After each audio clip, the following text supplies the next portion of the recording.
Hey guys, Dave and Len here. Today on Wargame Chat, we're going to talk about non-wargames. He's going to talk about some board games, and I'm going to talk about both board games, and this is heresy, I know, a few video games. But you're up, Len. Okay, I was thinking non-war games. I was thinking some of the exploring games, like Source of the Nile, was always a classic example. And then there was Outdoor Survival. If you play past the first scenario, you find out it's a really good game. Most people just play the first scenario. Well, first scenario, you're meant to die. They want you to learn what it's like to be lost in the woods and perish. But the other scenarios are pretty good. So, you're next?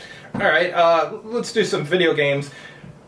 The video games I play currently are mostly on the Xbox 360, which is a 10-year-old or 12-year-old system. Let me explain why.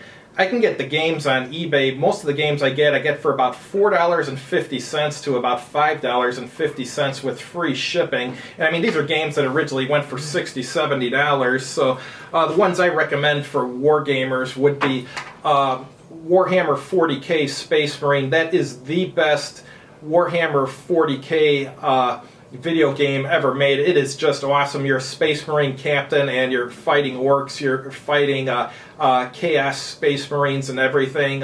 Just a wonderful game. It's from a third-person perspective. And then what else? Medal of Honor Warfighter for the Xbox 360 is the best first-person shooter I've ever played in my life. One of the things I like about it is, in addition to having automatic fire and stuff, you also have semi-automatic fire, and the sets you go through are just amazing looking and stuff. All right, go. What's your next one, Len? My next category, Avalon Hill had some economic games.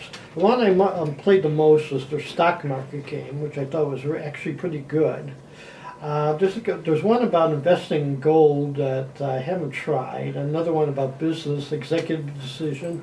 Again, you know, I've never made the effort to sit down and play it. And also some of the economic games. I always considered Belter more an economic game than a war game. Yeah, true. I mean, it's an economic game that uses war game components, basically, and maybe a little bit of war game mechanics, too, since it's got a hex grid. Because I remember every time I played it, there was very little conflict. And also, I never got into the railroad games. Some people I know really got into it. Yeah, Ted had a bunch. Yeah. And the problem is that by the time I tried them, everybody else knew the ins and outs. So you're always constantly being outmaneuvered. Yeah, the only railroad game I really like is a very simple one, Ticket to Ride. That one's pretty good. I used to have a video game version of it too on the iPad years back and stuff. That was a fun one to play, and you could play people online and stuff. Yeah. And of course, we can't forget the sports games.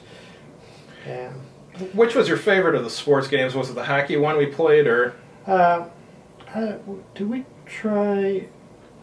There was one 3M had out, a Grand Prix game. What we liked about it is that you had build points and you could set up your own car. Oh, the racing game. Yeah, I think we played that, didn't we?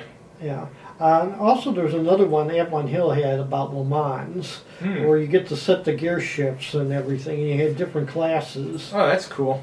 And they did buy the 3M games, Avalon Hill, and they did very little modification of it. I think all they did was they set it up so you can have the real teams that year. So if you wanted a team with 4 build points, usually finish last.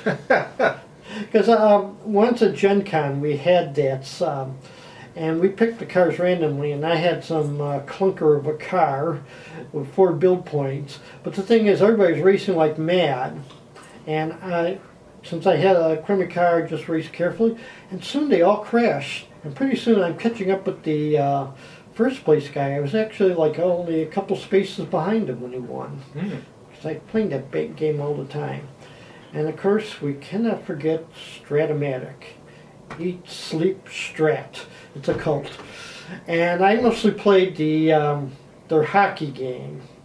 They also have one for football, baseball, and basketball, but I hardly play them because I'm just not interested in football, baseball, and basketball. But the hockey game is fantastic. I played other tabletop hockey games, and they don't compare. Stratomatic has enough detail to make it interesting, but the mechanics flow right, so it's not that hard to play. Plus, also you have some of the great teams. Like after a break, we found out that what the Stratomatic used to do is they have last season's teams plus a team from the past. And I found out that they started doing some of the historic hockey seasons. So I couldn't resist the 60-61. The only time the Blackhawks won a Stanley Cup in the 16 league. So you just had to have that. Yeah, one game I like that's a non-war game, it's super simple. I think it's got like one page of rules. Is Kill Dr. Lucky from Cheap Ass Games. It's an interesting game where you're going around trying to kill someone named Dr. Lucky. And in order to make a kill attempt, none of the other players can be looking at you at the time, and also the dog, if you're playing the optional rule of the dog can't be looking at you too, so you're trying to get alone with them to try and do kill attempts and stuff. It's very simple, but there's actually quite a bit of strategy, and it's very fun.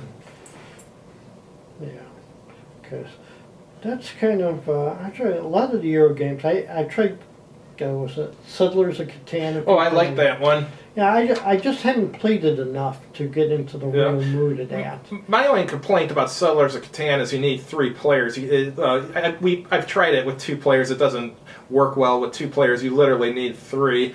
So that's the only bad thing I can say about it. Well, maybe I guess you could say the robber gets a little bit annoying at times, but other than that, yeah, it's a great game. Yeah. So.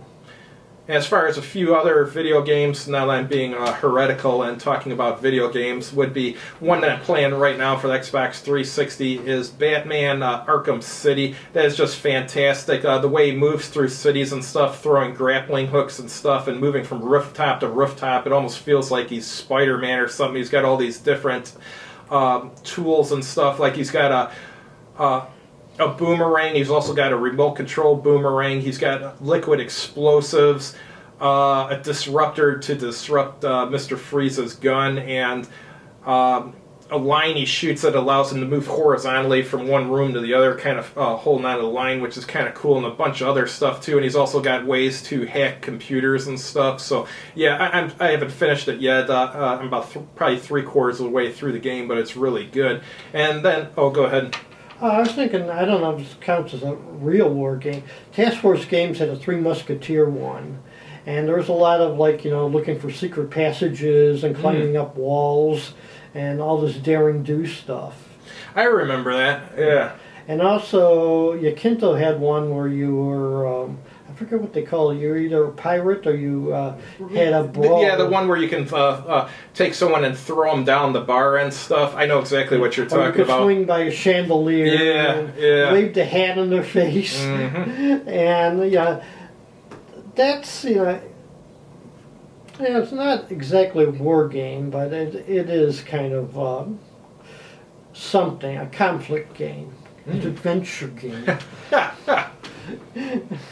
My last one would be for the Xbox 360. Don't worry, guys, this isn't turned into a video game channel or something. But it would be Portal 2. That game is just awesome. It's a puzzle game. It's the greatest puzzle game of any type ever made. Essentially, you're a person trying to escape from an underground research lab.